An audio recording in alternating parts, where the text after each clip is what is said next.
อันนี้มันซักไม่ได้ก็ได้อันนี้มันซักพรมได้สบายเนาะแม่นซักพรมก็ตัวไหนเป็นสองถังมีทั้งซักขาเนาะแล้วก็ทั้งปั่นแห้งอันนี้มันปั่นแห้งอยู่นี่แม่นอ๋อคันแบบรุ่นอัตโนมัติเนี่ยรุ่นอัตโนมัติราคาเริ่มต้นเท่าไหร่รุ่นอัตโนมัติรุ่นอัตโนมัติราคาเริ่มต้นเท่าสิอยู่เดือนนะยังไปเบิ่งบ่พอมันสิมีหลายโอ้ลองไปเบิ่งก็ได้ไปลองย่างไปเบิ่ง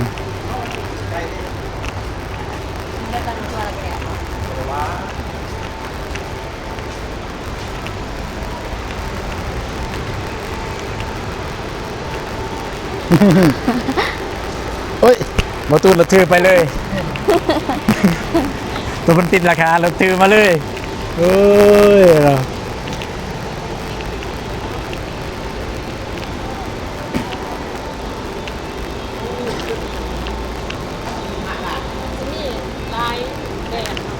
ปอดไวว่าฝนนี่ราคา14 ล้านอันนี้ปั้นแห้งปกตินะกระเปะเนาะปกติเนาะได้ละโอเคได้ปกติดีเอาบัตรนี้เงินพอป่ะถามไหมมาพอตินนี่เมื่อเสด็จฮะเมื่อท่าแตงซื้อกองเคยไปป่ะเคยใกล้มาแต่ท่าแตงแล้วนี่มาซื้อนี่เดสปอร์ตเลยมาเที่ยวเลยแล้วกันมาลิ้นน้ำมาเที่ยวมาลิ้นไอ้คนกับหนีป่ะ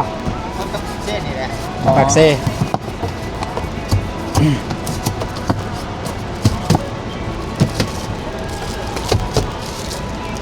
ตัวจะเป็น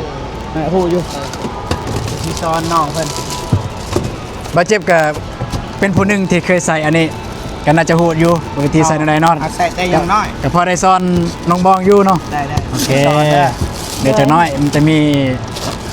บาดเจ็บจะซ้อนน้องบองวิธีใส่ได้ซ้ำกระเล่มก่อนนึงจ่ายเงินก่อนเนาะโอเคได้หยุดก่อนปิดเพลงก่อนนะปิดเพลงก่อนนะโอเคมาฮะท่าแตงเอาอยู่ท่าแตงโอ้ยพี่น้องเอ้ยเบาเจ็บเห็ดแล้วโอเคเพลงอันนี้น่าสิบเป็นอย่าง3 4 5โอเคนี่5 ล้าน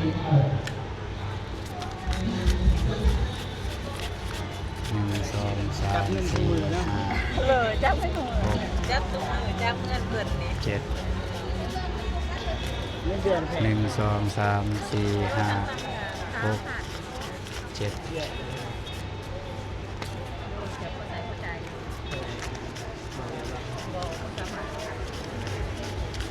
เท่านี้บอกได้เดี๋ยวในที่แล้วที่น้ำ2ที่2ได้แล้ว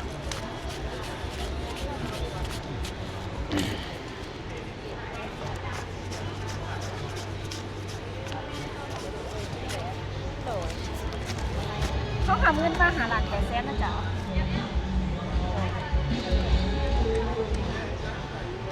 ว่าภาษาเด้อไม่ได้ยินคักเมื่อกี้นี่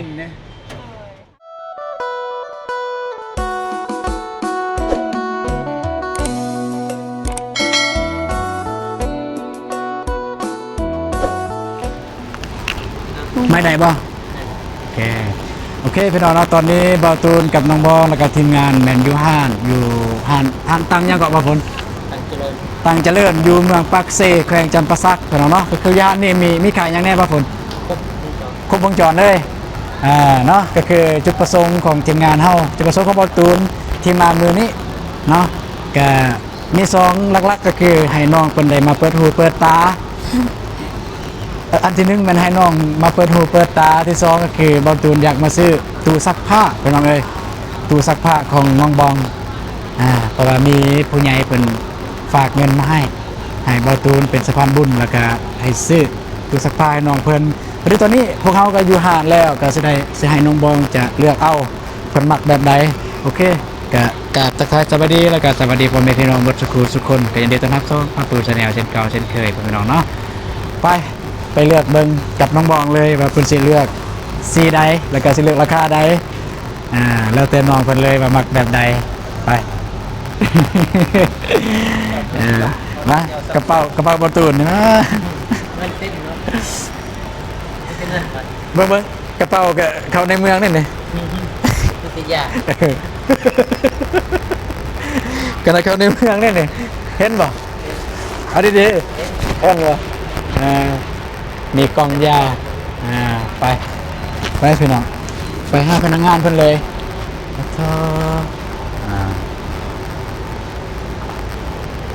พอดีเมื่อกี้นี่เพิ่นเปิดเพลงพี่น้องเลยเพิ่นเปิดเพลงแล้วก็บอตูนบ่ได้คอเด้มันแต่บอตูนว่าบ่ฝนว่า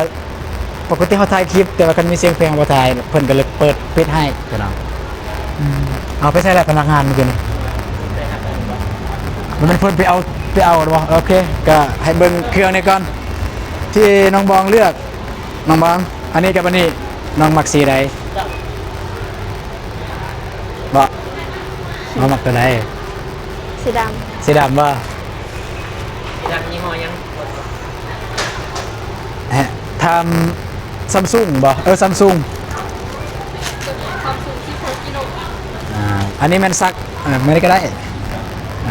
อันนี้มันซักพรมได้สบายเนาะ แม่นตาโตมตัวโตได้ เด้อ เป็น ๆ สองถังมีทั้ง เลย อับสาขาเนาะแล้วก็ทั้งปันแหง อันนี้มันปันแห้งอยู่นี่ แม่น อ๋อคันแบบรุ่นอัตโนมัติเนี่ยรุ่นอัตโนมัติราคาเริ่มต้นเท่าไหร่รุ่นอัตโนมัติ รุ่นอัตโนมัติราคาเริ่มต้นเท่าสิอยู่เดือนน่ะเนาะยังกันเป็นพอมันสิมีหลาย โอ้ลองไปเบิ่งก็ได้ไปลองย่างไปเบิ่ง ได้ตั้งตัวละแก่เนาะ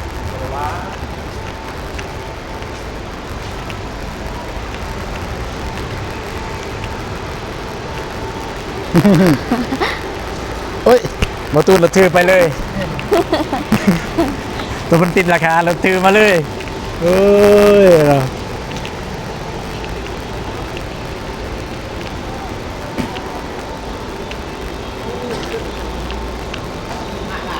มีลายแดงเนาะ ปอดไหวว่าฝนนี่ราคา14 ล้าน20,000ปลายมาได้ ห้องเดียว อันนี้ห้องเดียว แบบอัตโนมัติ อันนี้อัตโนมัติแบบซักกันอยู่นี่ปั้นแห้งกันอยู่นี่เลย ปันกันอยู่นี่ เด้อ สักให้มันปั่นเองเลย แมนแต่ แล้ว ว่า เข้าสิมีตัวอันนั้นนะตัว ตัว อบ นี้ แหง อันนี้ตัวแห้งโอ้ยตัวนี้แหละคักตัวนี้เท่าไหร่ว้า16 แห้งกวนตัวนั้น เกือบ3มาเลยเกือบ30,000มาเลยอันนี้มันผ้าเปียกเรามาใส่แล้วมันอบแห้งเลย ลักษณะแบบว่าเขาใส่ได้บานพักกุ้งแหงก็ได้ อ๋อ แต่ว่าตัวบานพักกุ้งแหงเพิ่นก็สิใส่ตัวใหญ่กว่านี้ประมาณ ได้ 42กิโลหรือว่า30กิโลก็มีตัว ได้ นั้น ได้ เป็น ได้ ส่วนอยู่ที่42หลัง เด้อ เพราะว่าเราต้องสร้างที่11หลังมันก็สิมีหลายแบรนด์มีทั้ง Samsung แล้วก็ตัวซิบ้าไอก็มี มันมีคือจังซี่เนาะตัวอัตโนมัติเนี่ยเริ่มต้นเท่าไหร่ราคา ราคาเริ่มต้นอยู่10ล้านก็มี 10 ล้านว่าสวัสดีนะบ่เจ็บเด้อ10 ล้านเนาะ แต่ว่ามัน ไม่มีเงิน 10 ล้านไม่มีเงิน โดย โอเคไปกลับไปเบาเรื่องตัวเก่ากันละ โดย เด้อ เท่าไหร่ 14 ล้าน งานเลย ตัวนี้แบบอัตโนมัติเด้แบบไฟฟ้าเลยอัตโนมัติเลย ก็ต้องใช้ไฟเลย ใส่คือกัน แต่ว่าอัตโนมัติ ตัวนี้อัตโนมัติแบบว่าใส่สบู่ใส่ยางล่างอัตโนมัติเองเลย ตัวนี้แหละตัวนี้ สิหลักป้ายเลยอันนี้เพิ่งกำลังเอามาให้แค่ๆ โอ้กำลังเอามาให้เนาะโอเคนี่ประฟนมานี่ตัวเขาเบิ้งในพุ่นตัวนั้นเนาะโอเคนี่กำลังมาแล้วปัดโท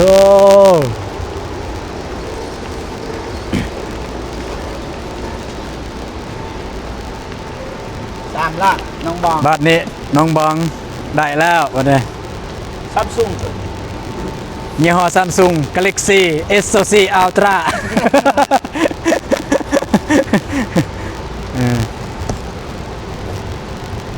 ที่ว่าอยู่นี่เพิ่นขายครบวงจรเลยเนาะ แมนโครบวงจร นี่ เครื่องก่อสร้าง โดยป้อโซฟาคักสุดเอาไปตั้งอยู่เฮือนเนาะ นี่จะลองจับเบิ่ง น้องบอง เอานั่งจะขังในชีวิต นั่งเบิ่งนั่ง นั่งไหนบ่ลองนั่งได้บ่เรามั้ง เอาซื้อให้พอตูนซื้อให้ได้อยุ่สมัยนี้ สมุดตังค์ยืนเนาะ นี่กำลังวางในห้องบ่ในห้องสาร นอกซานเลยตัวนี้ แนมต้องนิ่มเลย คนไหนนี่ เจ็ดดัก 4 ล้าน5 ล้านไปน้องเอ้ยอันนี้5 ล้าน ต้องบอกกดเกิบป่ะ พุดเกิบนี่พลาดเลย พุดเกิบได้แล้ว 3 ล้าน โอ้นี่เนาะสีเทาโอ้สีเทาพอดีงามเลยคักสุด จะเอ ผู้ใดเนาะอยู่นี่ เวลามันน้องป่าจังสิเวลาเขาปั่นเนี่ยน้องป่าจังสิเอานี่มาห้อยอยู่นี่ แม่นั่นนี่ไปเที่ยวหน่อยจะน้อยบ่เจ็บจึงอธิบายอยู่เพื่อน แม่มีซอน อันนี้ลองเพิ่นลองตายเลยเพิ่นเซ็กเบิ่งแต่ว่าคักได้อยู่นี่เนาะแบบเพิ่นละเอียดดีแม่นเพิ่นก่อนเพิ่นสิขายหยังเพิ่นก็ต้องได้เซ็กคืนว่าสินค้าเป็นแบบใด ลองเปิดใช่ป่ะนี่แล้วนี่ท่านไฟ650 บาทโอ้ โอ้650 บาทแต่ว่าแห้งเนาะแล้วว่าบ่แห้ง ตัวยางมาจังสิจะใส่แพทแล้วซีซอนเอาไปซอนอะไรนี่ตั้งเวลาก็นี่บัตรมันติดมาฮอนี่มันจึง มันหยุดเอง ว่ามันสิทำงานมัน เอานั่นบ่ ตัวนี้นี่แซตัวนี้นี่ความแห้งตัวนี้อันนี้ธรรมดาอันนี้นี่กำลัง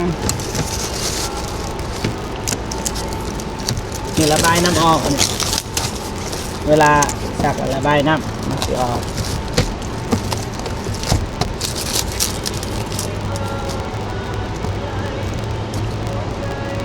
อันนี้ปั้นแห้ง ปกตินะ กะเปะเนาะปกติเนาะ ปกติได้ละ โอเคโอเค โอเคได้ปกติดีเอาบัตรนี้เงินพอป่ะถามไหม บ่พอติดนี้ เพื่อเสด็จ ฮะ เพื่อเสด็จ เมื่อท่าแตง ตาแตงซื้อกองเคยไปป่ะเคยใกล้ ไกลๆมาแต่ท่าแตงนั่นนี่มาซื้ออันนี้ได้สปอร์ตเลย มาเที่ยว เลยแล้วก็มาเล่นน้ำมาเที่ยวมาเล่น ไอ้คนกับหนีป่ะคนกับเช่นนี่แหละ ปากเซ่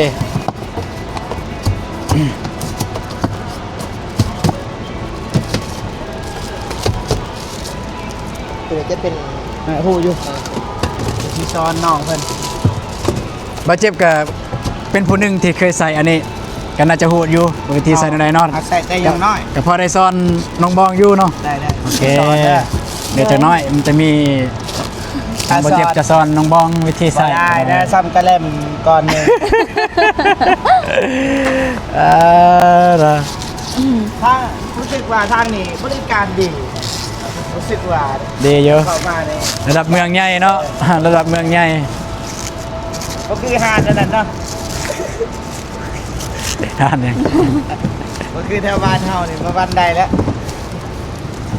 ทางนี้เนี่ยบ่ได้เลือกลูกค้าเด้บ่เลือกลูกค้าบ่เลือกลูกค้าเนาะ ขนาดเอาแต่งตัวแบบนี้เนาะ บ่เลือกลูกค้า บ่อยากเว้าพี่น้องเอ้ยเว้าเรื่องประสบการณ์บ่ฝนกับบ่ตูนเจอเทื่อหนึงอยู่เมืองเฮาแต่ว่าบ่ตูนบ่ได้ลงคลิปตัวนั้น เจอประสบการณ์แบบว่าพนักงานเพิ่นตอนรับเฮานะเป็นแบบใดแต่บ่ตูนบ่ได้ลงปรึกษาบ่ฝนว่าบ่ลงก็ได้ก็เลยบ่ได้ลง แต่จริงคันลงก็บ่ได้ผิด แต่ว่าเฮาบ่อยากลง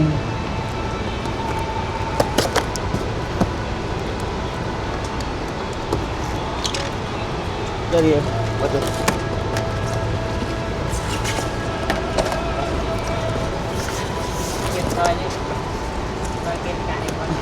เอาซ้ำนี่ก่อนบ่เจ็บ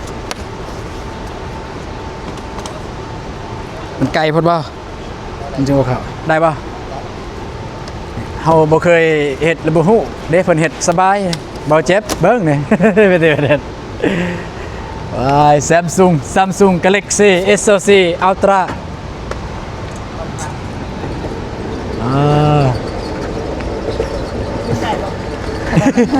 ขี่เลยบ่เจ็บขี่เลยโอ้เอ้ยไฮไลท์ หยุดก่อนไหนวะ ฮะหยุด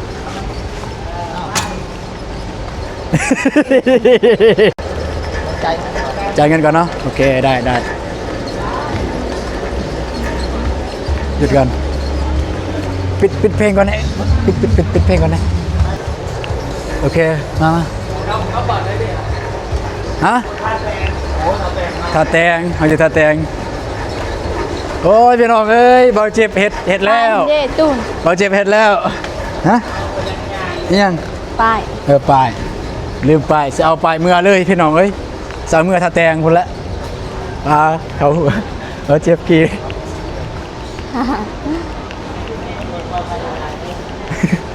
โอ้ฮอตคิวแล้วป่ะฮอตคิวแล้วป่ะฮอตคิวแล้วอยู่รถและลงแล้วลืมถามตัวนี้มีประกันบ่ประกันด้วยมีประกันบ่แล้วก็เขียนบินให้เฮาเด้อตัดออกก็ได้สำหรับพี่น้องว่าอะไรสบายประกันเด้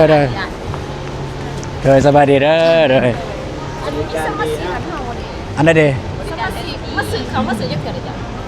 เถื่อแรกครั้งแรกเด้อมาฝนมาทางนี้เลยสื่อไรเถื่อ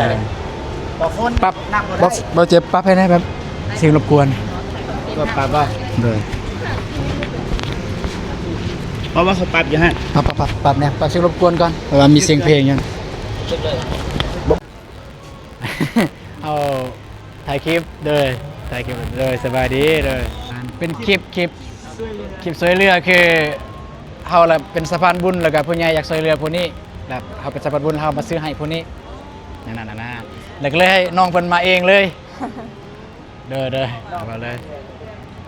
โอเคพี่น้องเมื่อกี้นี่มีเสียงเพลงก็เลยได้หยุดโอเคเริ่มเลยสบายดีเด้อเครื่องลูกค้ามีเครื่องซักผ้า2ครั้งเนาะเด้อ1เครื่องราคาแม่น5ล้าน785,000เด้อโดยยังเถื่อแรกเลยเนี่ยเด้อซื้อนี่ซื้อผู้ใดก็ได้บ่ซื้อไผก็ได้บ่ใน4คนเฮานี่แล้วว่าซื้อเฮาเองแล้วว่าโอเคได้ซั่นเอาซื้อแท้บ่หรือซื้อลิ้นซื้อลิ้นเนาะอาตูนด้วยอาตูนแชนแนลช่อง YouTube เลย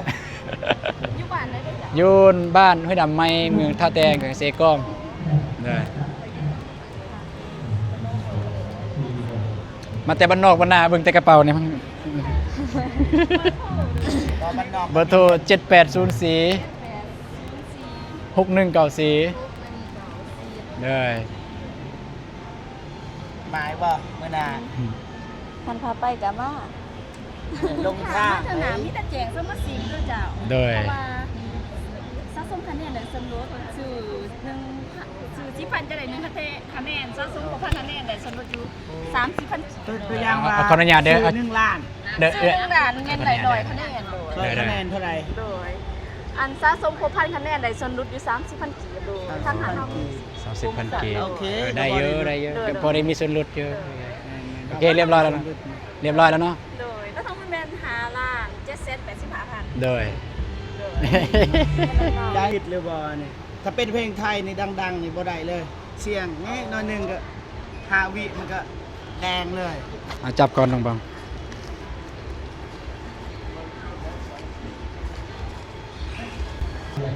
โอเคเพลงอันนี้น่าสิบ่เป็นหยัง3 4 5โอเคนี่5ล้าน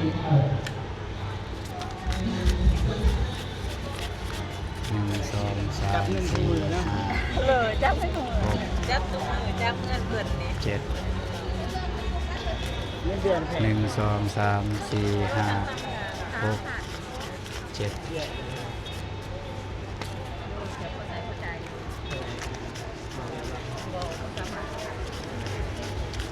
เท่านี้บอกได้เดี๋ยวในซื้อแล้วกินน้ำ2กิน2ตายแล้ว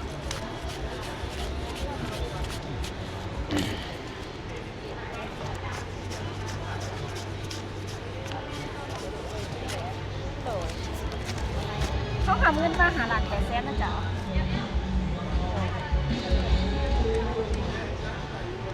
ว่าช้าๆเด้อ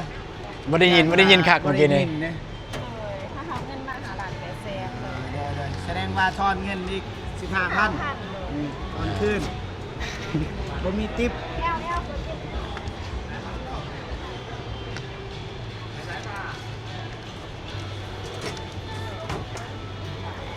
เลยเข้าใจเด้อ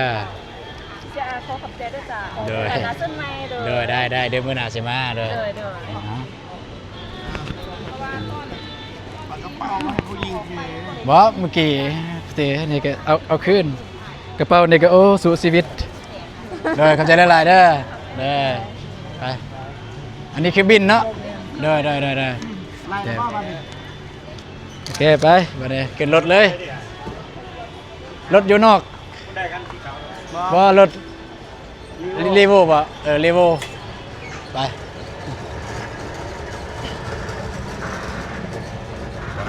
เจ็บขี้ขึ้นอีก มัน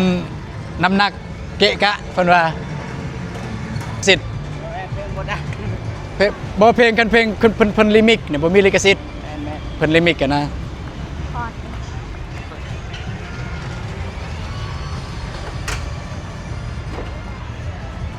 ได้อยู่เกือบไปฉันละเกือบมาโอเล่โดยทางนี้ไปฝนมันจริงแจงโอเคให้ซอยป่ะเบิ่งนี่ไอต้นผู้หญิงเบิ่งนี่ก็เลยซอย มาไกลวะ ด้วยท่าแต่งน่าจะไกลอยู่ท่าแต่งสมควรเติมหนึ่งนี่ขันท่าแต่งเติมหนึ่ง มาเที่ยวก็เลยซื้อเลยเที่ยวแน่ซื้อแน่ สามันเขอสาแล้วมันเขอไม่สากรอบมันเขอมันก็เลยโอ้เอาไปแบบคักคนเดียวได้ป่ะ ได้บ้านคนเดียวเดี๋ยวมาให้จุน้องจัง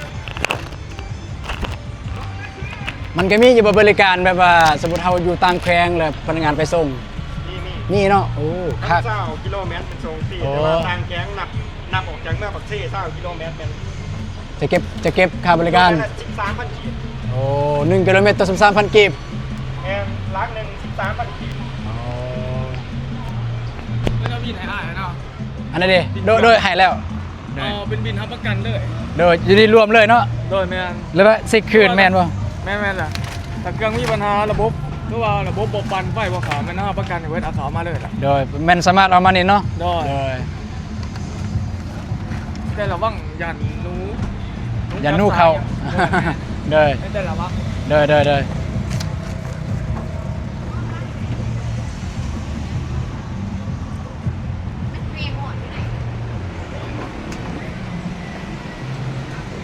เป็นสองยูทูบอ่ะ โดย เน็ตเรียนก็เลย อันนั้นดิฮะ ลองยูทูบ โดย สร้างได้ไหน โดยได้แล้วสร้างแล้ว ว่าเน็ต ฮะ ว่าเน็ตคือการเน็ตหมดเดือน แม่นบ่เฮ็ดเกี่ยวกับหยังเนาะ ไอเอสคิดกับเกี่ยวกับการเกษตร อ๋อ ทางห้ามคลิปช่วยเหลือ เอาช่วยเหลือง านกับบอลายทางใต้เฮาก็เป็น4 คน เจอสอง มีอันนี้อาตูนแชนแนล เอาตูนชาแนล โดย เอาเบาเก็บแชนแนลทีมงาน ภาษาอังกฤษ ภาษาไทยจิบ รู้จัก บอกเพิ่นนะ รู้จักว่าเรียงทองแชนแนลเรียงทอง คือคุณ อันแรกทีมงานเดียว อังตูน ภาษาไทย ใส่เบอร์50คนหา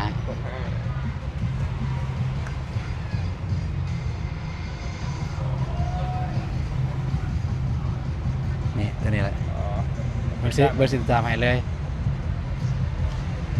จะลงแล้วนะคลิป43 นาที 3,000 โอเคเบาเจ็บเบาอยากแจกบ่ ทีมงานเฮาสูงนี่คือแบบไปใส่มาใส่จับโทรศัพท์ติดตามเองเลย ว่าเมียได้เดือนไป จะเฮาเฮ็ดกะดนพอสมควรละเกือบปีแล้ว แม่ เกือบปีแล้ว จะมาช่วยคนกับไล่เติบเลย ช่วยคนเฮ็ดเกี่ยวกับช่วยเหลือผู้ทุกข์ยากประมาณนั้นล่ะเอาเป็นสะพานบุญนะแบบเป็นสะพานบุญถ้ามีคนอยากซอยอยากเอาเป็นสะพานบุญเฮาก็เป็นสะพานบุญให้เลยคือจังซี่แหละอันนี้คือกันนี่เฮาก็พ่อใหญ่เพิ่นซอยเฮาก็มาซื้อให้น้องเพิ่นนั่นล่ะ เกษตรลาวใต้เด่นอยู่ เดี๋ยวติดตามครับ ก็มีล่องเมืองเดี๋ยวมันมีเวลาถ่ายคลิปถ่ายไม่เห็นอย่าง เด้อเอา บ้าน เอา ก็อยู่บนอยู่นั่ง เอา เมืองเรางามมัน โอ้อยู่สารวัน บ้าน ยั ยัง ง งามเจ้ามันดง โอ้บัน มัน ด ด ง งมันก็เพื่อยังอยู่ยัง โอ้ อยู่ อยู่เกียนนั่นแหละบ้านคอยอยู่บ้านหน่วยเซง แม่เพราะว่าเขาเคยไปเล่นกีฬาเขตนั้น อ่า มันไปเล่นกีฬาเตะต่อเขตนั้น โอเคขอบใจหลายๆเด้อเลยบริการดีหลายเด้อไปพี่น้องเอ้ยอัดประตูรถให้เบาฝนจักสะอัดแนวใดบัดนี้ อัดเลย มันบ่ติงแล้วบ่บัดนี้โอเคจังนาทีป่ะฝน ลาย ฮะ บันทึกแน่ เด้อโอเคกันสันก็มานี่กันอยู่นี่เลยก็ได้ให้บ่ฝนจับเลยโอเคพี่น้องเนาะก็สำหรับมื้อนี้ที่จุดประสงค์หลักๆที่มาซื้อคือประตูแจงแล้วเนาะที่มาปักเสอันดับแรกก็คือพาน้องบองเพิ่นมาเปิดหูเปิดตาแล้วก็อย่าลืมเข้าไปเบิ่งทางช่องของเบาเจ็บนํที่น้องบองเพิ่นบ่เคยขึ้น ขึ้นลิฟต์แล้วก็บ่เคยขึ้นบันไดเลื่อนเข้าไปเบิ่งในหันเลยสนุกแน่นอนพี่น้องเนาะอย่าลืมเข้าไปเบิ่งทางช่องเบาเจ็บพันแล้วก็อันดับที่สองก็คือนี่แหละจุดประสงค์ที่มาหลักๆเลยก็มาซื้อ ผู้สัก ตักตู้ซักผ้าคันทำสแตงเขามีบ่มี แต่ว่าด้วยความว่าอยากให้น้องบ้องเพิ่นมาเบิ่งตัวเมืองใหญ่แน่มาเที่ยวก็เลยมาซื้ออยู่นี่อยู่ปากเสจังน้อยคันบ่ค่ำบ่มืดก็บางทีว่าสิพาน้องเพิ่นไปอีกแห่งหนึงก็เบิ่งตัวจริงเนาะเลยบางเทื่อสิได้ไปไสบ่เจ็บอีหยังละผู้บัดผู้ว่าผู้ซะเล่าบ่เจ็บน่ะไปเรื่อยๆให้บ่เจ็บพาไปจังได๋ บางคนขับรถ บางคนขับรถสิรินำทางกัน สิริจะเนสิรินำทางพิษเนี่ยเซตมาเนี่ย โอเคพ่อแม่พี่น้องเนาะก็สำหรับคลิปนี้ทางเบาตูนและก็ทีมงานก็สิขอตัวกลับก่อนพี่น้องคันบ่ได้กลับก็จังสิเลาะเกณฑ์นี่แหละก็เราถามเบิ่งนํกันว่าทางผู้ใดอัปเดตก็เบิ่งนํผู้นั้นพี่น้องเอ้ยก็สิได้นี่แหละไม่แต่ว่าเรื่องความรู้สึกความรู้สึกเดี๋ยวจะน้อยมือเฮือนมาซ่านที่สิถามน้องเพิ่นรู้สึกแบบใดรวมๆเลย แต่ว่าตอนนี้ขอตัวเดินทางก่อนพี่น้องเนาะสบายดีเด้อไปแล้วไปต่อเลยไปได้สิต่อ